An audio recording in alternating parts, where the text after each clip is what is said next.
US President Donald Trump has ordered that all American flags be flown at half-mast at the White House and other public buildings across the country until sunset on Sunday to honour the victims, and we're still praying for everyone involved.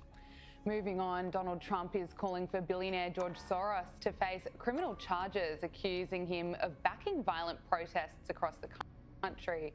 Trump posted on Truth Social, George Soros and his wonderful radical left son should be charged with RICO because of their support of violent protests and much more, all throughout the United States of America. We're not going to allow these lunatics to rip apart America anymore, never giving it so much as a chance to breathe and be free. Soros and his group of psychopaths have caused great damage to our country. That includes his crazy West Coast friends. Be careful, we are watching you. Of course, Donald Trump ends that post with thank you for your attention to this matter. But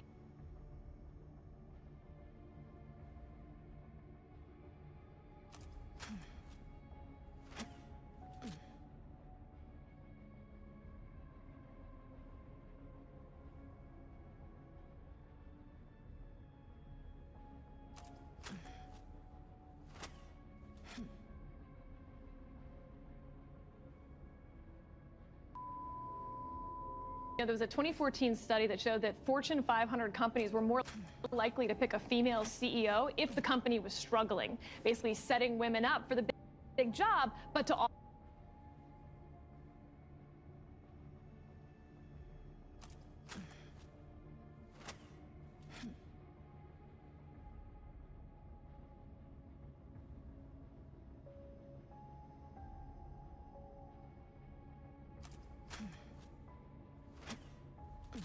And I'm not exaggerating or trying to be funny. I wept. I like cried. Following a heated confrontation with Robert Downey Jr., Ryan Reynolds has finally opened up about the emotional toll of their feud. And now, he's demanding that Disney remove Robert from Avengers Doomsday. But if you think that's shocking, just wait until you hear what he's planning to do next. The Clash of Titans, Ryan Reynolds versus Robert Downey Jr.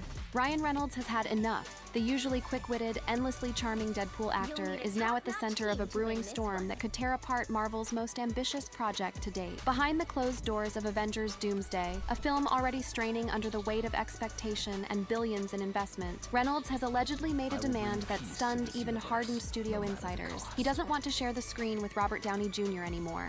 A rumor is growing fast that Robert Downey Jr. is having trouble on the set of his new Avengers film with Ryan Reynolds. Think about that for a moment. Downey Jr., the man who is Iron Man, the linchpin of Marvel's golden era, and the actor whose return was marketed as the miracle that could save Marvel from its box office slump, being told flat out by Reynolds that he is done working with him. What could possibly drive Ryan Reynolds, a star known for patience and humor, to this point of open defiance? And why is Disney suddenly scrambling to handle what may be the most high-stakes personality clash in Hollywood history? Let's rewind and set the stage for how this nightmare unfolded. From the outside, everything looked like a dream. Ryan Reynolds was on top of the world. Deadpool had gone from being Hollywood's biggest underdog to one of its most bankable properties. He had proven that an R-rated meta superhero film could not only succeed, but dominate. And with Deadpool and Wolverine smashing records, Marvel knew they had to fold Reynolds into the Avengers saga. Fans were ecstatic when he teased his involvement in Doomsday by dropping a cryptic logo on Instagram. Where Ryan Reynolds kind of out of nowhere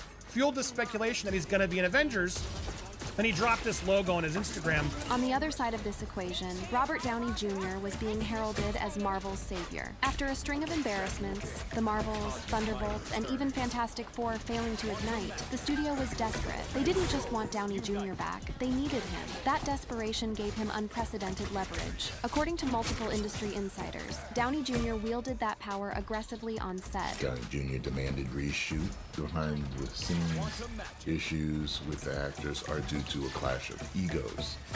Jeff Snyder claims that the production on Avengers Doomsday faced major setbacks involving Robert Downey Jr. At first, this was brushed off as typical Hollywood turbulence. Big films always come with delays, reshoots, and clashing egos. But what made Avengers Doomsday different was the scale. Insiders revealed that entire blocks of scenes had to be refilmed because Downey refused to accept the use of a body double for his Dr. Doom performance. They had a body double and they had a face double. And Downey stood off camera reading the lines, and apparently, after 2 or 3 weeks, he was like, this isn't working. I went to reshoot everything with me in this suit. 3 weeks, tens of millions burned, the crew exhausted, schedules thrown into chaos. And for Ryan Reynolds, who had been brought in to stabilize Marvel's crumbling empire, this wasn't just an inconvenience, it was a betrayal. Reynolds had fought for years to prove himself, scraping his way to respect after the disaster of Green Lantern. He had reinvented his career, built his own production company, and carefully crafted his image as both a star and a businessman. For him, movies weren't just projects, they were a labor of love. Just listen to the way he describes the decade-long journey of getting Deadpool made. This has been a labor of love getting this made. Yeah, it's been the best and worst relationship I've ever been in. 11 years I've been trying to get this movie made. So imagine his fury when he stepped onto the Doomsday set, ready to deliver, only to be caught in the middle of what insiders compared to the toxic dysfunction of Fast and Furious. Dysfunction I've heard on the Doomsday set is rivaled only by that of the Fast and Furious movies. Whispers of a direct confrontation between Reynolds and Downey began circulating fast. At first, it sounded like rumor, another Hollywood gossip cycle. But then reports from set insiders claimed a joking remark went too far, sparking a heated exchange that forced Marvel to reshuffle its schedule. Insiders claimed tensions erupted when a joking remark allegedly went too far, sparking a heated confrontation that forced Marvel Studios to reshuffle its filming schedule. For Ryan, who has always been quick with a joke, this was an impossible situation. Was he punished for his humor? Or had Downey, used to absolute control, simply decided he wouldn't tolerate Reynolds' brand of irreverence on his set? And here's the kicker. Insiders allege that when the dust settled, Marvel sided with Downey Jr. They offered to reshoot or restructure scenes so the two wouldn't have to appear together. Marvel said, we'll shoot your scene separately, or we'll figure it out in some other way. Think about the power dynamics in that. A studio willing to spend millions just to keep Downey Jr. comfortable. And Reynolds? He was left stewing, feeling like the expendable newcomer despite being the very man fans credit with breathing life back into Marvel. It was at this point, sources claim, that Reynolds snapped. He reportedly told Disney executives, in no uncertain terms, that he would not continue under these conditions. His exact words? I won't play with him anymore. The mask of polite Hollywood civility dropped, and for once, the Canadian nice guy stereotype shattered. And honestly, can you blame me? Now, the reason this matters isn't just the feud, it's the pattern. Hollywood has a long, ugly history of enabling powerful stars while sidelining others. It's a system where money and legacy often outweigh fairness and collaboration. We've seen it with Vin Diesel and Dwayne Johnson in Fast and Furious. We've seen it with Will Smith's clout in the 2000s. And now we're seeing it with Robert Downey Jr. When reports surfaced that Downey alone decided to torch 3 weeks of footage because he wasn't happy with his performance, fans were floored. And yet Disney's response wasn't outrage, it was compliance. Compare that to Reynolds, who was brought into Doomsday precisely because Marvel was panicking after flop after flop. He was meant to be the fresh energy, the stabilizer. But when push came to shove, he was treated like a guest in someone else's house, easily brushed aside when the real star raised his voice. And the irony? Ryan Reynolds himself once went out of his way to praise Downey. In an interview, when asked which Avenger he'd bring back, Reynolds' instinctive answer was Downey Jr. himself. Well, I mean, I think RDJ, right? Wouldn't we want to see Robert Downey Jr. back? That goodwill, that admiration, was now being twisted into rivalry, bitterness, and resentment. For the crew on Doomsday, the atmosphere became unbearable. Insiders likened it to working in a pressure cooker. The stakes were astronomical. With Marvel hemorrhaging fan goodwill, Doomsday was meant to be the film that proved the MCU still had life. Every headline, every rumor of tension became another crack in the foundation. And make no mistake, audiences noticed. Social media exploded with speculation the moment rumors of a Reynolds versus Downey clash surfaced. Memes, theories, and heated debates flooded Twitter, TikTok, Reddit. Some fans sided with Downey, believing his perfectionism was justified. Others rallied behind Reynolds, praising him for standing up to what looked like unchecked arrogance. But behind all the noise, one question loomed larger than any other. Could Marvel really afford to lose Ryan Reynolds? Because if his ultimatum held true, if he really was willing to walk away unless Downey was reined in, then Disney was staring down a crisis bigger than any box office bomb. They were risking the future of their most bankable character, Deadpool, just to protect the ego of a star they had already killed off once before. But here's what fans don't know. The real chaos was happening behind closed doors, where Disney executives were facing their worst nightmare. Behind Disney's curtain, chaos on the Avengers Doomsday set. Behind Disney's curtain, chaos on the Avengers Doomsday set. If you thought Ryan Reynolds' explosive ultimatum was shocking, wait until you hear what was happening behind Disney's closed doors. The moment reports of friction between Reynolds and Robert Downey Jr. started spreading, the studio went into full-blown panic mode. This wasn't just a scheduling hiccup. This was a multi-billion-dollar empire, already wobbling after a string of disasters, now facing the possibility that two of its biggest stars might refuse to share the screen. Executives knew one thing for certain. If Avengers, Doomsday failed, the Marvel Cinematic Universe might never recover. Let's start with the money. According to industry insiders, Downey Jr.'s return didn't come cheap. We're not talking a modest paycheck. Disney reportedly forked out between $50 to $60 million just to secure him for Doomsday. Heard that they paid Robert Downey Jr. $50 to $60 million. Disney had to reshoot for 3 weeks. That figure alone made him untouchable. For context, that's more than the combined salaries of some entire ensemble casts. With that kind of investment, Disney wasn't about to let him walk, or even risk offending him. And Downey knew it. Sources say he flexed that power almost immediately. When initial test footage showed another actor standing in as Dr. Doom, with Downey recording lines off camera, he balked. For 2 to 3 weeks, Disney had already filmed with body doubles and stand-ins, banking on Downey's voice and a little post-production magic. But after seeing the results, Downey declared the entire experiment worthless. I went to reshoot everything with me in the suit.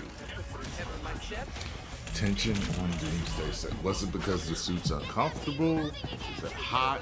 Is that why? I know actors are kind of like that sometimes. The fallout? A 3-week reshoot, tens of millions wasted, and an entire production schedule thrown into chaos. To most actors, that kind of stunt would be career suicide, but not Robert Downey Jr. For him, it was Tuesday. Meanwhile, Ryan Reynolds was watching all of this unfold with mounting frustration. He had built a reputation on creativity under constraint. After Green Lantern crashed and burned, he learned that money and spectacle couldn't save a movie. As he later reflected, too much money and too much time wrecks creativity, just murders it. Too much money and too much time wrecks creativity, just murders it. And constraint is the greatest creative tool you can possibly have. Reynolds knew firsthand the dangers of indulgence and unchecked budgets. That was why Deadpool succeeded. It thrived under limits. And here he was, dragged into a circus where one man's whims cost more than some entire productions. This wasn't just about ego. For Reynolds, it was about principle. And then came the tipping point. According to scooper Jeff Snyder, tensions boiled over when egos collided on set. He described it as a storm of testosterone, rivaled only by the infamous feud between Vin Diesel and The Rock on Fast and Furious. Snyder also compared the atmosphere to the Fast and Furious franchise. He suggested there were ego clashes, testosterone-driven disputes, and disagreements over creative direction. But Snyder wasn't alone. John Rocha, another insider, went even further. He revealed that Marvel was forced to alter or even remove scenes entirely after a clash between 2 actors got out of hand. He didn't name names directly, but the implication was crystal clear. The clash between 2 particular actors became so heated that certain scenes involving their respective characters had to be altered or removed from the script entirely. Think about the gravity of that. A studio like Disney doesn't just rewrite Avengers scenes on a whim. They don't casually reshoot weeks of footage unless something catastrophic happens. The fact that Marvel was willing to tear apart carefully planned storylines to keep 2 actors apart says everything. And behind closed doors, executives were sweating. Remember, this wasn't happening in a vacuum. Marvel's recent track record had been disastrous. Captain America, Brave New World underperformed. Thunderbolts fizzled. Fantastic Four failed to reignite nostalgia. For Disney, Avengers Doomsday wasn't just another movie. It was supposed to be the comeback. The one that reassured fans the MCU was still king. Instead, they got a battlefield. To make matters worse, Reynolds' very presence on the project was supposed to be a lifeline.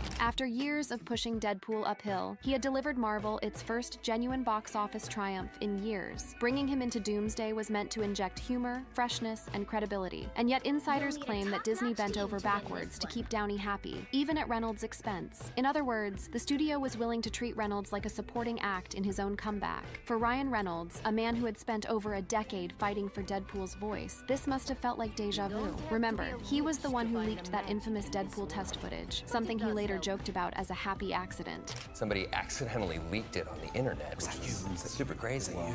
Oh, no, I'm not going to do that. Yeah. Nothing to do with that. Very un-Canadian of you. The fans rallied, demanded the movie, and forced Fox to greenlight it. Without that gamble, Deadpool would have never existed on screen. Now, fast forward to Doomsday. Once again, Ryan was being told his vision didn't matter. Once again, it was the corporate machine dictating terms. The difference? This time the stakes were bigger, the egos louder, and the price tag astronomical. Disney's panic began to spill into the public. Rumors circulated online about Reynolds and Downey's feud. Pop Pop culture outlets, scoopers, and fan accounts dissected every detail. On YouTube, speculation videos racked up millions of views. One particularly viral breakdown even admitted the feud was still a rumor, but warned that streets are saying Ryan Reynolds and RDJ fought on the Doomsday set. Streets are saying Ryan Reynolds and RDJ fought on the Doomsday set. And in Hollywood, perception is reality. Once the idea took root that Marvel's crown jewel was in chaos, it didn't matter what the truth was. The damage was done. Behind Disney's curtain, executives debated their impossible choice. Do they side with Robert Downey Jr., the man whose name alone could sell tickets, but whose perfectionism was costing them dearly? Or do they back Ryan Reynolds, the actor who had revived Marvel's reputation with Deadpool, but was threatening to walk if the atmosphere didn't change? Reports suggest that Reynolds escalated matters privately, urging Disney to consider the unthinkable, removing Downey Jr. from the project. To many, that sounded insane. Downey was Iron Man. He was the MCU's godfather. But insiders claim Reynolds' argument wasn't just personal, it was practical. If Marvel wanted fresh blood, creative freedom, and long-term stability, they couldn't keep bowing to one man's ego forever. Of course, Disney didn't listen, at least not at first. Instead, they doubled down on Downey. Reshoots were approved. Schedules were rearranged. Crew members whispered about Dr. Doom dictating the real script. And Reynolds? He was quietly isolated, his role scaled to fit around Downey's demands. But here's the thing about Ryan Reynolds. He doesn't forget. This is the same man who kept receipts from Green Lantern, the same man who turned Hollywood rejection into a billion-dollar Deadpool franchise. He's a fighter, and insiders say his fury at being sidelined only deepened his resolve. His words, "I won't play with him anymore," weren't an idle threat. They were a line in the sand. For Disney, this wasn't just an actor feud. It was a nightmare scenario. Because if Reynolds walked, the headlines would be brutal. Marvel loses Deadpool over Downey's ego. If Downey walked, the narrative was just as damning. Marvel pushes out Iron Man star in panic move. They were stuck. And every day the feud dragged on, the clock ticked closer to disaster. By this point, even Marvel's other stars were starting to feel the ripple effects. Anthony Mackie, the new Captain America, hinted in interviews that production on Doomsday was unlike anything he'd experienced. He joked about Disney's recklessness, even as he admitted the cast announcement livestream drew over 300 million views. Marvel announced the cast of Avengers Doomsday. There's a massive live stream. They're going, it's over almost 300 million views. The eyes of the world were on this film, and that made the chaos behind the scenes even more terrifying for executives. Because here's the ugly truth. Avengers. Doomsday was no longer just a movie. It had become a referendum on Marvel's survival. The fallout. Will the Avengers survive the Doomsday feud? The cracks are showing. By now, whispers of Ryan Reynolds' fury and Robert Downey Jr.'s unchecked power weren't just inside baseball. They were everywhere. Blogs, YouTube, TikTok, and Reddit lit up with speculation, and suddenly the biggest Marvel movie of all time wasn't being talked about for its story, its villains, or even its jaw-dropping cast. No, the conversation was hijacked by one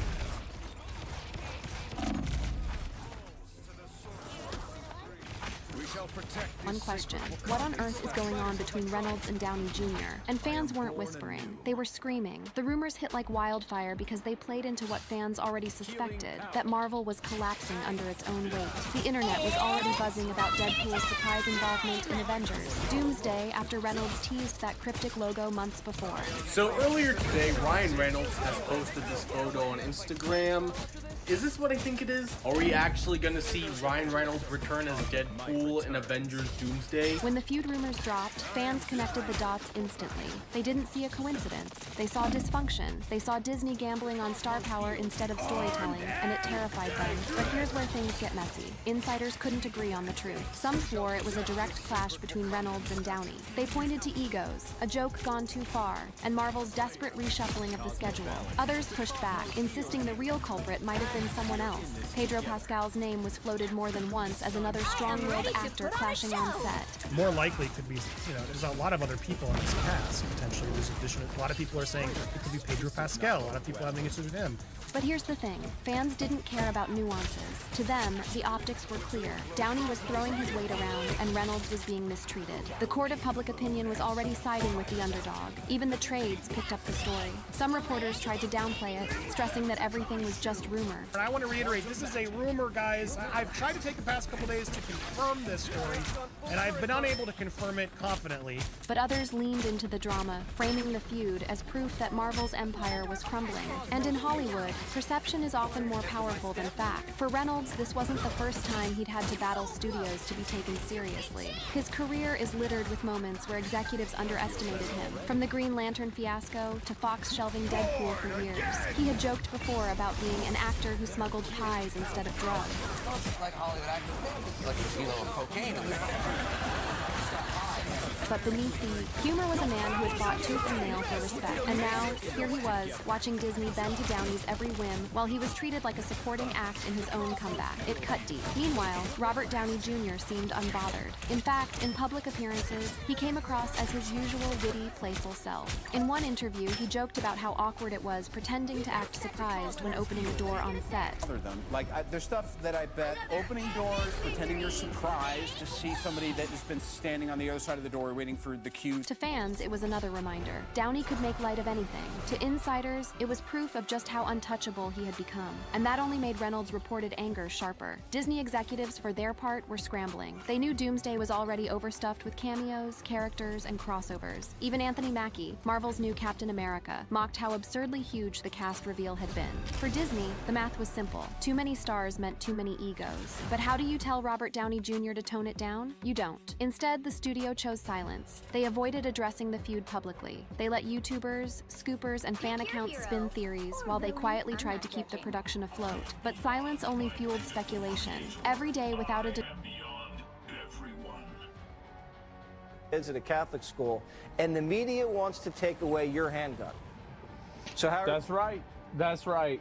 Everybody has to lose their handgun because this nutball wasn't put in a box. Are we supposed to protect ourselves from trans shooters? Uh-oh. The media is bad at pattern recognition. No, they're not. They're great at it. That's why they actively try to avoid it. And they create active pattern recognition that's inaccurate. They know what's going on. We aren't. Just 2 years ago, another trans 20-something walked into a Christian school in Nashville with a rifle and shot 3 kids and 3 adults. And again, my take on this is that the trans isn't the issue. The issue is that saying anybody that's trans has any mental problems is considered politically incorrect. And because of that, nobody can address these problems because they're afraid to. The majority of trans people do not act this way, but the ones that do are given free rein because nobody wants to criticize a trans person. Because remember the last time, remember whenever that fucking retard, that Battlefield guy, went out, it was a girl, I don't know what it is. People said they're trans, I have no idea. The Battlefield clip of that person that everybody thought was cheating and aimbotting. And then everybody started getting called transphobic for saying, hey, I think this person's cheating in a video game. And then somebody replies, oh, so you want to kill trans people, huh? Big surprise. A lot of people don't want to deal with that. They don't want to deal with that. And so they don't address this stuff. Honestly, because they're afraid of the tribal pushback. And that's exactly what's going on here. They buried the manifesto and locked down the case. Uh-oh. We've seen trans shootings in Colorado and in Maryland. Not good. They even shot up an ICE facility in Texas. Oh. And it seems like half of Antifa's trans. A couple of they-thems just got popped for firebombing Teslas. It's a big problem. It's a huge problem. And the thing is that it's socially acceptable for people like this. And before you say, I saw that there were some people on Reddit that were criticizing my opinion about this. That, oh, it's not socially acceptable to say this? Then explain why it's on the cover of magazines. Why is it on the cover of magazines? Why is it on t-shirts? Oh, that's right, because it's socially acceptable to do this. It's obvious. You've got the lieutenant governor of Minnesota wearing a shirt that says, trans kids, and it's got a knife. This is the lieutenant governor.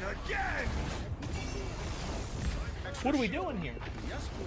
It's obvious what's happening. People are so weird with stuff like this. Is because they're not logical. They don't think, they feel.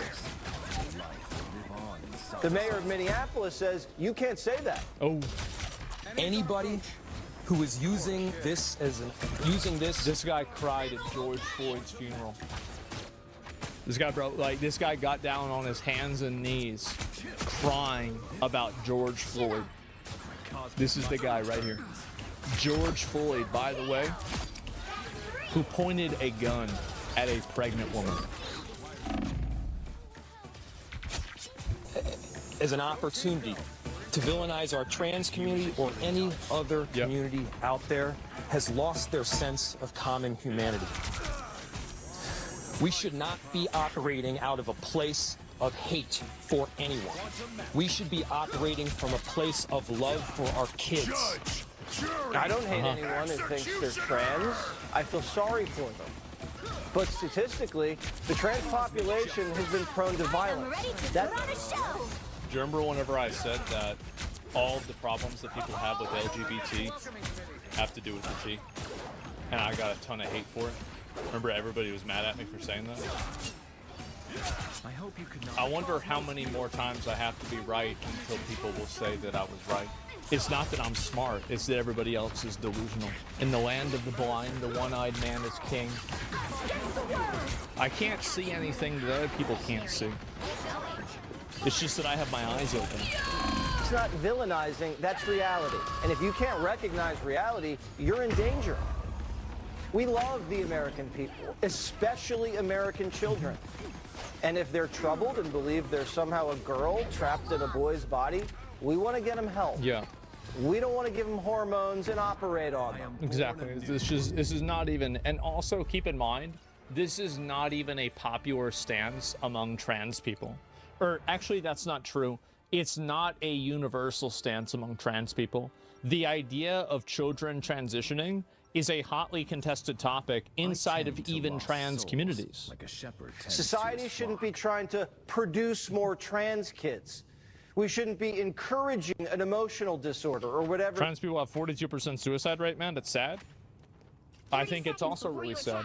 And I think it's really disappointing that these people aren't given the compassion and the understanding that I think that they, as human beings, deserve. And I think that there's been a lot of misuse of their identity by people with ulterior motives and narcissistic pathological tendencies that want to use them as a cross that they can nail themselves up on, that have ended up demonizing the trans movement, have made these people into minstrels for them to dance around with and act about how woke they are and how, you know, how forward thinking and progressive they are. Meanwhile, you have people like this that have legitimate mental health problems that need to have professional help that get ignored because you have these Karens that keep doing this and they try to protect this because they're helping people. That's the big problem. That's the big issue. And that's the point where, and this is the difference between performative empathy and actual empathy, is that performative empathy seeks to be seen as good, and true empathy seeks to do good. The people that are enabling this, gassing it up, and trying to obfuscate where problems are, and trying to use every single one of these issues as a soapbox where they can talk about how good of a person they are, these aren't empathetic people. They're narcissists. They're parasites.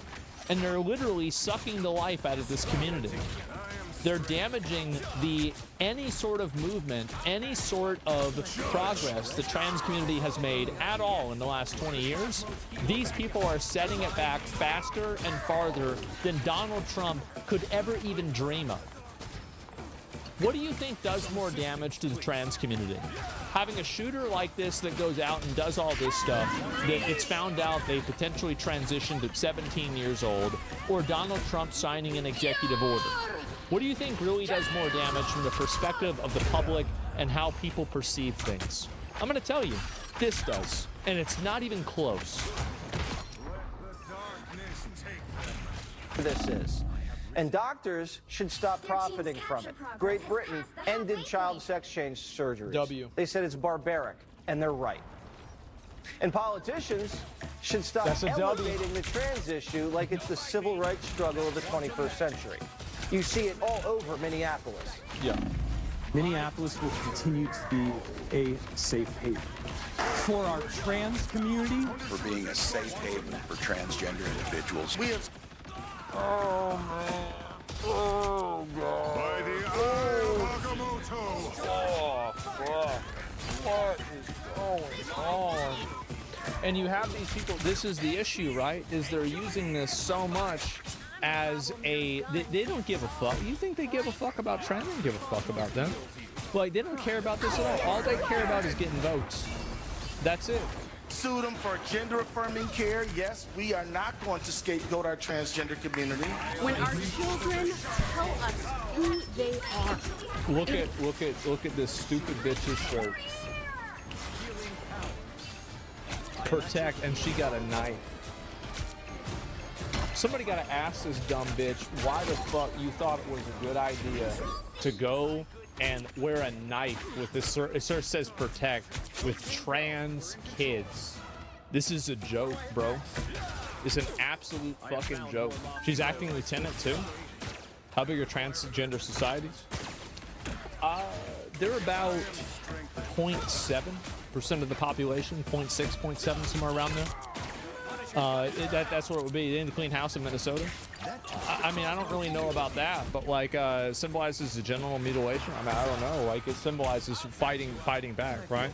The two can't get. Yeah, the thing is that they have no shame. She a 2%. No, the problem is that you have to call this shit out for what it is. And I think that the people like her that have enabled a culture that rationalizes, justifies, and glorifies the idea of protecting and being violent in the face of a perceived type of injustice, you are the ones responsible for elevating and turning up the temperature and convincing these crazy people to go out on shootings. Oh, it's 0.8. Is it 0.8? Yeah, I think it's a little bit less than 1%. Come on, Asman, you know exactly. They can't really transition to the other gender. That's why they're depressed. HRT does nothing in the body. Well, you cannot completely change your gender. Like, you can't. Like, that's just, it's just not possible. Now, maybe in the future you might be able to, but right now you don't have the technology to go completely from 1 to 2.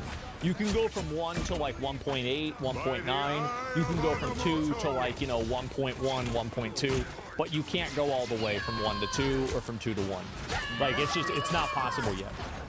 It is our job as grown-ups to listen and to believe them. That's right. Kids should be able to make decisions about their sexuality whenever they're under 18 years old. That's a great idea. Wow. Protect trans kids. Man.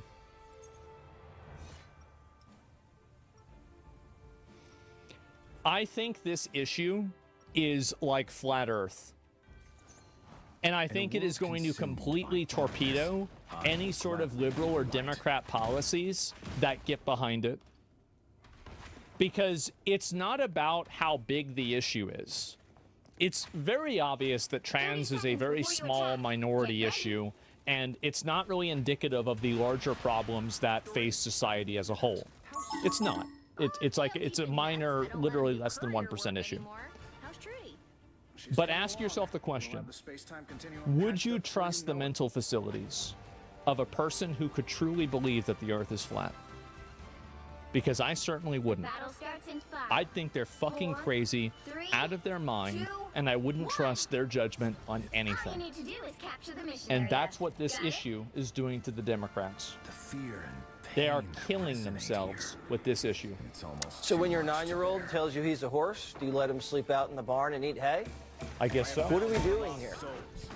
Just a few years ago, the psychiatric community classified transgenderism as a mental illness.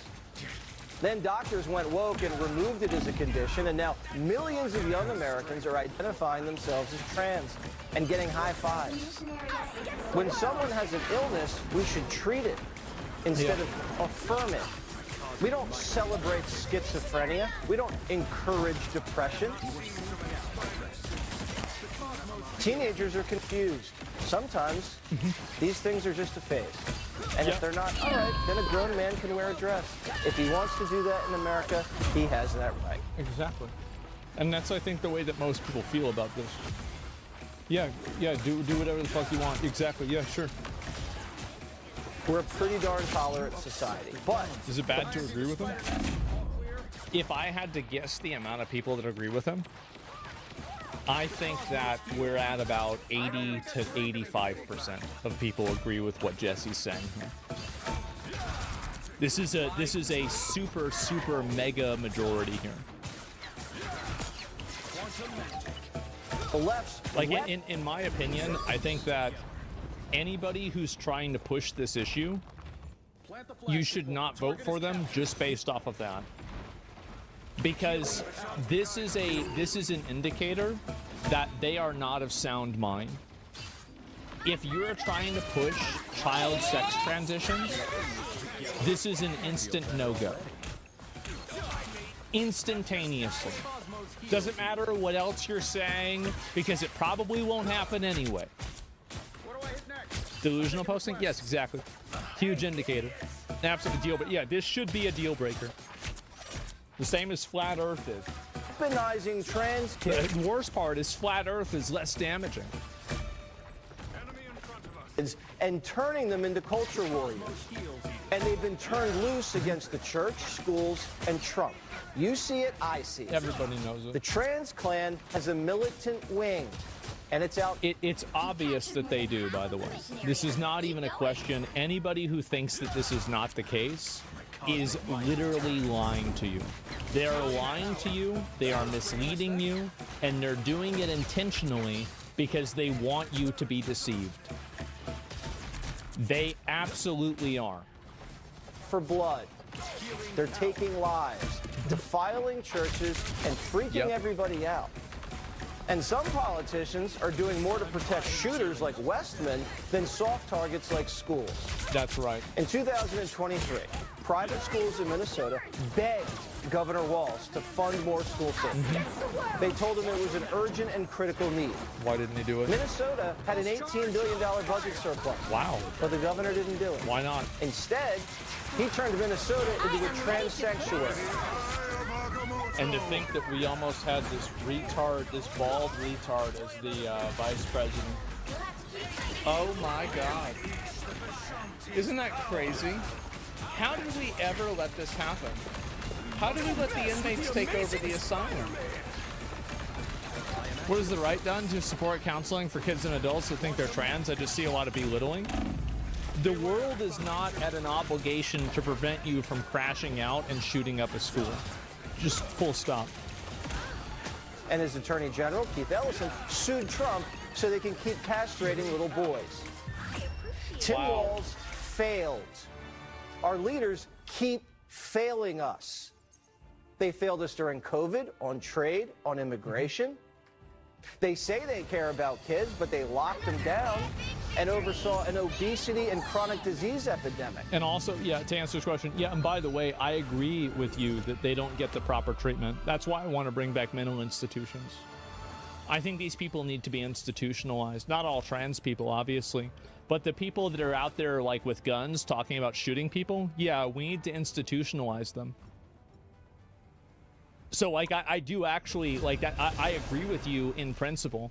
I think that we do need more mental health care. But I think that you might maybe disagree with you about the type of mental health care. But I agree fundamentally. And now there's a growing trans epidemic, and they won't even admit it.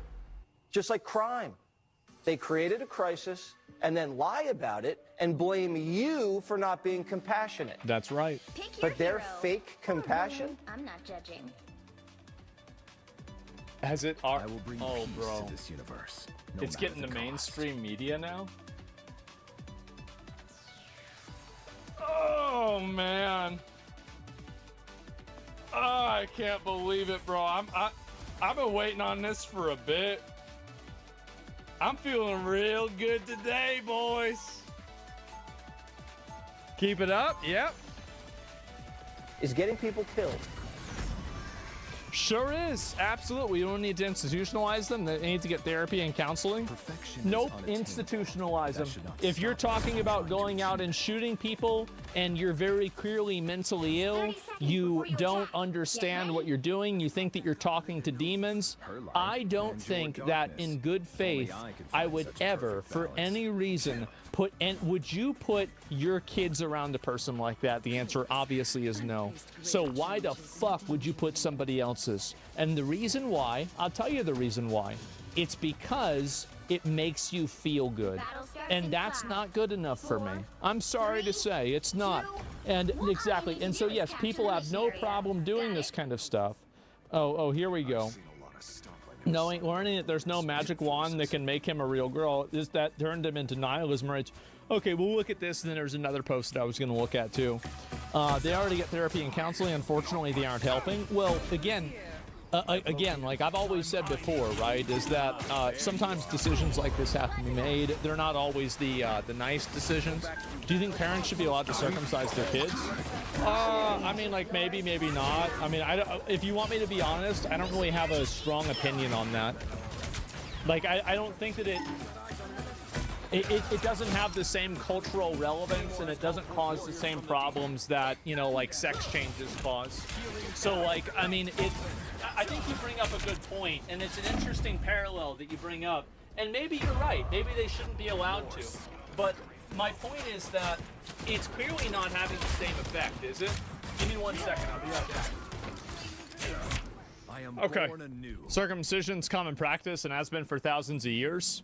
I think that an argument to tradition isn't very good. That's not a really great argument to me. I know some people might want to use it. That's not really what I would say. But just in a general sense, I don't really have a strong opinion about circumcision one way or another. So yeah, let me go back. I'll look at this. Sorry, I mean, I don't have the reason why I don't have a strong opinion about it, I'm going to be honest, is because it doesn't really have it doesn't do anything. It doesn't have like a ripple effect. There are no other secondary effects that it has. It doesn't really do anything to somebody's life. It's not a big deal, basically. Yeah, it doesn't matter. Yeah, it does. Oh, no, I mean, you can say, yeah, sure, it does. Sure, you can say it does matter. It matters. But which one matters more? Gender reassignment surgery or circumcision? Come on. What are we doing? Especially for kids. Andy, I featured your post showing that the transvestite community, or as they're more commonly known, community organizers, were celebrating another attack on Christians and the innocent. I say the only hate on display in this country is from the left. Where am I going wrong? I think what people need to realize about the identities of these mass shooters. Oh, they put a circle on there now, huh? That one's new. We got a new patch. That nobody fits into a Disney or comic book villain. They're complicated. And the manifesto that the trans shooter in Minneapolis left behind is dozens and dozens of pages long, and people with their biases can pick and choose what they want to highlight, and we're seeing Democrats do that. Oh, he said racist things, he said anti-Semitic things, therefore he's... As if being anti-Semitic is only a right-wing thing now. I love this. Far right, that's not necessarily true. He also talked extensively about his trans identity, and what I thought particularly stood out and has been ignored by the media is that in a decoded section of his manifesto, he talked about the distress he had at regretting the realization that there is no magic wand or medicine or technology that exists that can make him be a real girl, which is what he wanted, and therefore... That's true. It's sad, but it's true. They don't have the technology for this shit yet. Maybe in the future they might be able to develop it, but right now it's not happening. Yeah, it's not there. He moved on with this decision of what appears to be death before detransition. Death before detransition. I certainly hear that a lot, don't I? Who are you calling a raccoon, huh? I was thinking, all spider people are connected to a spider totem. Yeah? I didn't even know this. The Greek island of Crete. Apparently, they're just they just get rid of the illegal migrants. Apparently, you can do that. Did you guys know that? The Greek island of Crete is the envy of Europe right now, not because of You can its see. Look how many. Look. You see any Nevrons? 2, 1. 0. All you need to do is capture the mission area. Got it? Fucking paradise. So if the timelines are all entangled, how many MJs are There's nobody shitting in the water. There's nobody selling knickknacks from AliExpress. Here they come. It's normal. beautiful beaches and delicious food, but because it has gone since the end of July without a single illegal migrant boat arrival. Wow. According to The Sun, the sharp decline in new illegal immigrant arrivals came after the Greek government implemented hardline policies. So wait, you just telling me they can just not let them come over? Has Britain seen this video? Have they seen this? Did they know you can do that? All men? Yeah. That suspended all new asylum claims from North Africa and vowed to arrest North anyone Africa? entering illegally. Greece's the immigration minister spoke on the issue in Copenhagen last month with a group of EU ministers, and it seems his stern words followed through into action. The return of illegal migrants should be our first priority. Our message must be clear. If you Oh, that was English. I didn't realize that. Followed through into action. The return of illegal migrants should be our first priority. Our message must be clear. If you enter Europe illegally or your asylum application is rejected, you have no right to stay in Europe and you... Damn. If you're here, you ain't got no right to be damn. Fucking fuck. Yeah. Yes. Wow. You must go back. Deputy Mayor of Crete, Eleni Zervadaki, told The Sun, our new policy is for illegal people to be arrested and they are not allowed to apply for asylum. Jesus. Oh my God. Are you telling me you can just do this? I'm so tired of this shit here in Sweden. Y'all gotta, y'all used to be Vikings, man. What the fuck happened? What happened over there? Like, y'all really fucking up, huh? Allowed to apply for asylum. For real, yeah, what the hell? A turning point came on July 6 when 2,000 migrants landed, and there were so many boats from Libya, we had to find a response. 2,000 just fucking showed they just fucking spawned in. The majority, about 900 at the peak, were held in this building. Oh, Locals God. were stressed and afraid. Yeah, nobody wants to be around this shit. It's crazy. We are a tourist island, and of course there were concerns Yeah, about... you don't want people go here. They don't want they don't go here for PvP. That's not what they want. what would happen if the asylum seekers continued to come. And Greece's foreign minister sees this as more than just stopping illegal immigrants from entering Greece. These It measures is basically all dudes. That's crazy. Every single person I'm seeing here is a man. Their team's capture progress has passed the halfway point. I don't see a single woman at all. I mean, really, I don't see a single one. entering Greece, Oh my these God. measures are stopping illegal immigrants from entering Europe more broadly. Αυτό που συμβαίνει αυτή τη στιγμή από τη Βόρεια Αφρική και τη Λιβύη δεν είναι ομαλή μεταναστευτική ροή. Είναι μια επιχείρηση. It is an invasion into... Bro, this guy. Εισβολής προς την Ευρώπη. Greece's government crackdown on illegals Holy comes fuck. after Donald Trump was very vocal in his criticism of Europe's handling of illegal immigration lucky over during in his Greece, recent apparently. trip to the UK. Europe is a much different place than it was just 5 years ago. Yeah, how about that? Yeah, ooh, how about that? Ooh, not so good, huh? We're not going to have Europe anymore, as you know. Yeah. Yeah, how about that? It's a magnificent part of the world, and you cannot ruin it. And it's not only Donald Trump calling out Europe. Idiot. Europeans have taken to the streets over the past few weeks and months. Bro, that September 13th shit, I cannot wait for that. I'm so excited to see what's going to happen. I'm going to watch that live. Particularly in the UK, to protest this very issue. Well, it's not only Donald Trump who's calling it out, it's ordinary citizens in these countries. Yes. In Britain, there has been a huge controversy this week because September 13th, they're going to have a big uprising. It might be, they might try to actually do something. Hopefully they don't. People get hurt if they do something, but it's possible. It could happen. Small town, they had been putting in migrants who'd come across the channel into these accommodation centers and giving them food, shelter, hot meals, welfare, legal aid, legal representation. While there's a million people waiting for housing in Britain, Britons say, well, enough of this. But it gets worse because in this one particular town, one of them, a migrant from Ethiopia, allegedly